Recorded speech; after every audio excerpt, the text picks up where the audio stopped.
साल पहले एक राजा रहता था। उनका एक खूबसूरत बेटी थी जिसकी वह शादी करना चाहते थे, लेकिन राजकुमारी हालांकि बहुत सुंदर थी पर बहुत घमंडी थी।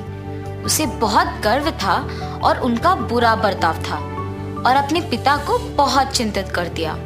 राजा का मानना था कि एक बार जब वह शादी कर लेगी तो अपने तरीके बदल लेगी, इसीलिए उसने राजकुमार को खोजने की ठानी।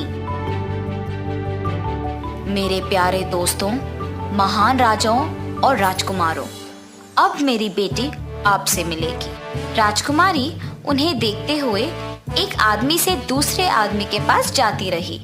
ये बहुत छोटा है, उफ ये बहुत मोटा है, अरे एक टब के रूप में गोल है, ये तो बहुत लंबा है, एक खंबे की तरह, उफ ये तो बहुत छोटा है, बौने के जैसे।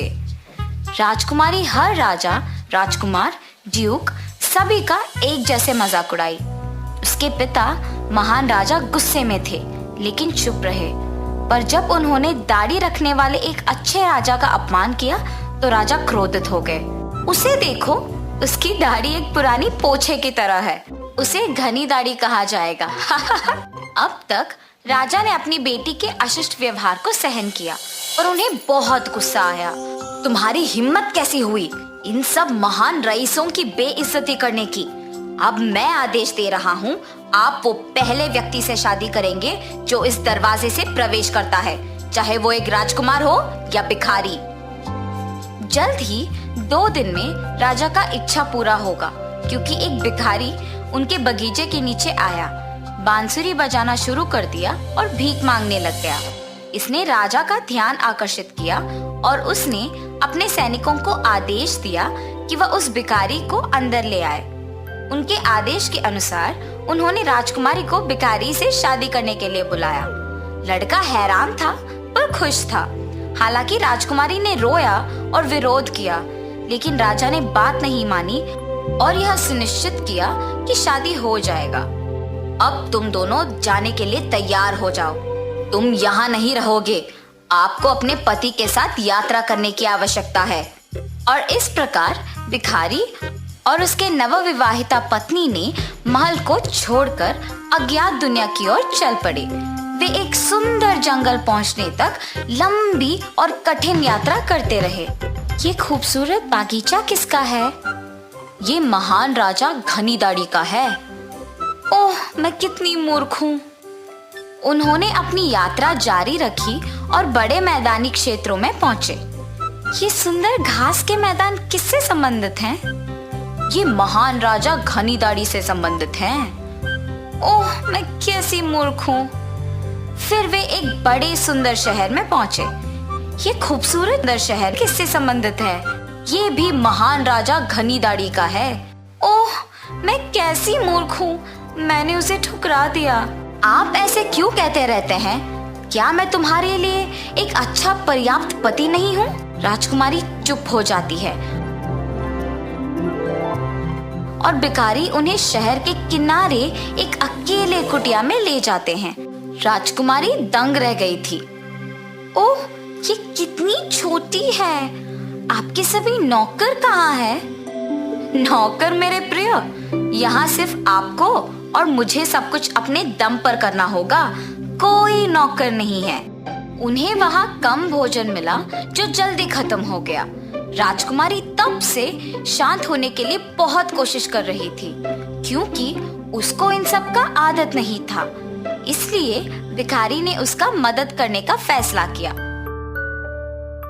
तब भिखारी ने जंगल से लकड़ी काट ले आए और राजकुमारी को कुछ टोकरियां बुनाने को कहा, लेकिन ऐसा करने की कोशिश में उसने खुद को काट लिया।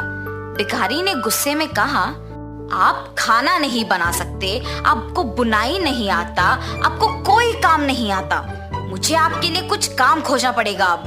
तब बेचारा भिखारी ने कुछ बर्तन और तवा की व्यवस्था की और अपनी पत्नी को बेचने के लिए सड़क पर एक दुकान बनाई।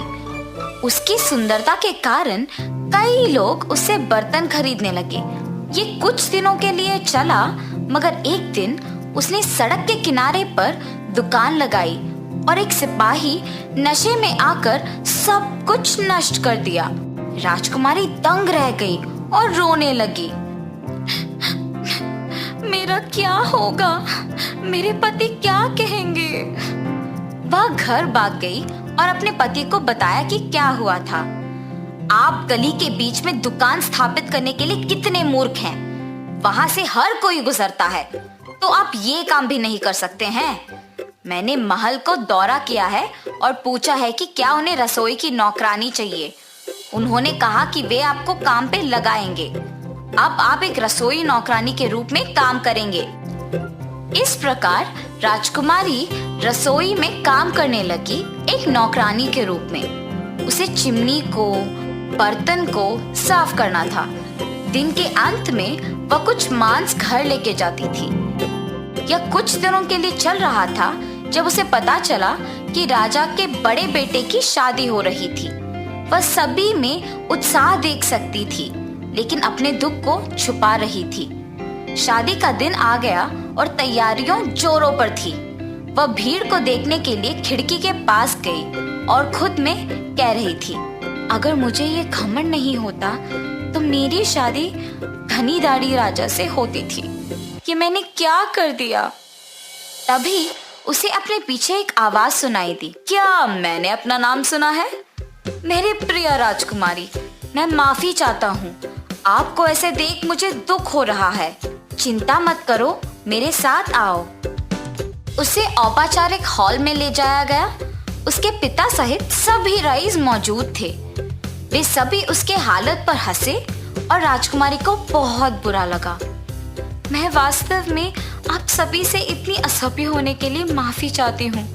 मैंने अपना सबक सीख लिया। प्रिय राजकुमारी, चिंता मत करो। मैं ही वो भिखारी हूँ जिसने तुमसे शादी की थी और इन सभी दिनों मैं तुम्हारे साथ रहा था। मैं ही वो सिपाही हूँ जिसने आपके सारे बर्तनों को नष्ट कर दिया। मैंने ये सब इसीलिए किया कि आपको अपनी गलती का एहसास हो और ये समझ आए कि घमंड एक बुरी गुण होती है। आपने वो सबक सीखा है और आपकी तरफ मेरा गौरव बढ़ा है। आओ मेरी रानी, मेरा हाथ थामो और मेरी पत्नी बनो। वे शादीशुदा होकर साथ में अपना निस्वार्थ जीवन का आनंद लेते हैं।